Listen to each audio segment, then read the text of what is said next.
of the afternoon right here. Takkarist McKinley waived. A Pittsburgh Steeler tested positive. All right, Adam Schefter with us for all the latest news right here on NFL Live. And a Monday staple here on the show. Big man balling on the way. Stay tuned to find out who makes the list this week. You don't want to miss it. They're balling. We got so much more coming your way on NFL Live.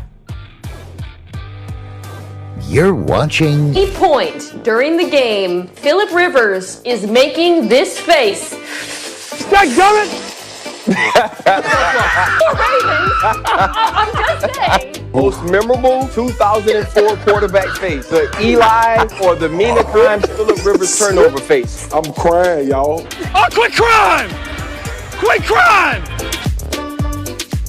All right, so would he do the face? Most important analysis available on this game, and we're going to pick it up here with Dan Orlovsky, Colts, Ravens, and it was a rough start for Phillip Rivers late in the first quarter. Jonathan Taylor running right, but fumbling the ball there near the sideline. I mean, what's going on here? This is a great play by Marcus Peters, not a great play by P. Riv. Trips over one of his 9 children's toys that's laying on the field, and he goes down like a really, really bad athlete that I may know a lot about. Yeah, well, don't rip yourself.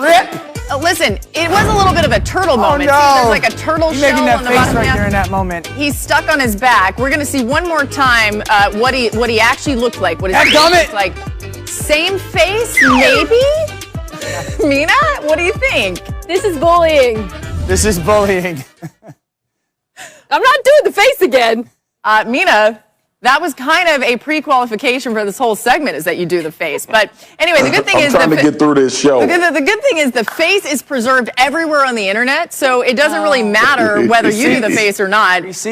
Anyway, let's show you what happened in the second half and how this thing ended. We'll see if Mina wants to work on her face during this time. For the rest of the game, Phillip Rivers, you might want to look away. Third quarter, Colts up 10-7, and Rivers deep ball down the right sideline, but Marcus Peters all over it there. This is a great incompletion of Marcus Peters that they somehow call an interception. When Harbaugh throws this flag, I'm like, this is a terrible challenge because it doesn't look like a catch. It doesn't look like he's got clear possession, and it doesn't look like there was ever a football move, but they call it a pick. So the Ravens have the ball, 3rd and goal, and Gus Edwards' 1-yard run. The Ravens go up 14-10. Let's pick it up in the fourth quarter. Ravens looking to put the game away here.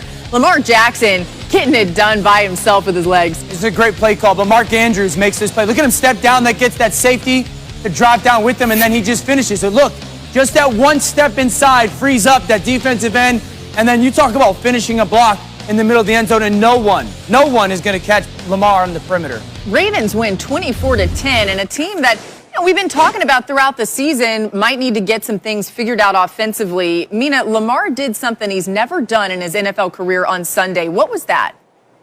They were down at the half, and he led them to a victory. And he truly led them because he looked like a different quarterback in the second half of this football team, Laura. 10 for 10. Not just dinking and dunking either, as you can see right here.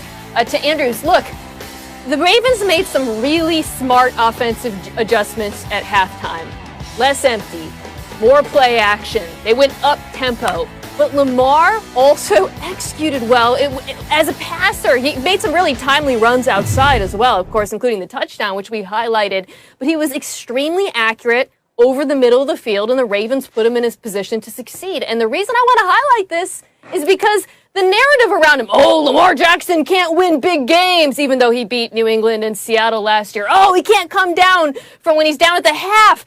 If he had lost this game, he would be getting killed today. So I want to do the reverse and give him his flowers for what he did, which was came back from down and executed. No doubt, Mina. Listen, football is a really simple game. It's just played and coached by complicated people. And what I loved what the Ravens did yesterday in the second half was uncomplicate things for their offense and really Lamar. I just want everyone, look at the confidence when the ball's leaving his hands. This is the execution that Mina is pointing to.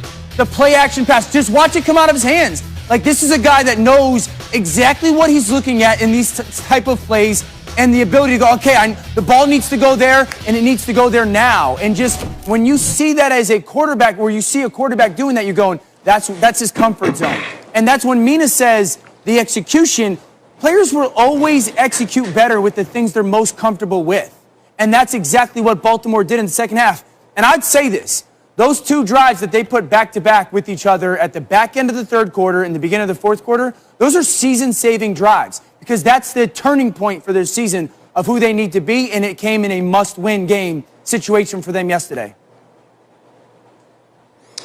Yeah, they needed this one bad, and I agree with you both. As much as we should give Lamar his flowers, I don't think anybody on this show ever thought Lamar couldn't get it done. Maybe expanding that offense a bit. But I'm going to go to the other side of the ball, man, because a lot of times this Ravens defense gets lost because of the prolific quarterback that they have. They gave up 0 points in the second half. They kept Lamar and this offense in a comfort zone to where they could call anything they wanted to call in their playbook. They came down and made tackles. This team is turning people over. I think it's 21 straight games or 15 straight games of them causing turnovers. It is unbelievable to me that when you see a team like the Baltimore Ravens, that people think that they're bad if you say bad things about them. That's not the point. It's performances like that. It's performances between Lamar and that defense of why we hold them in such high regard. Right. And then you usually are more critical on teams because of that. But that defense pitched the shutout in the second half, and that is what they will continue to do to give Lamar all the available opportunities he needs. Yeah, great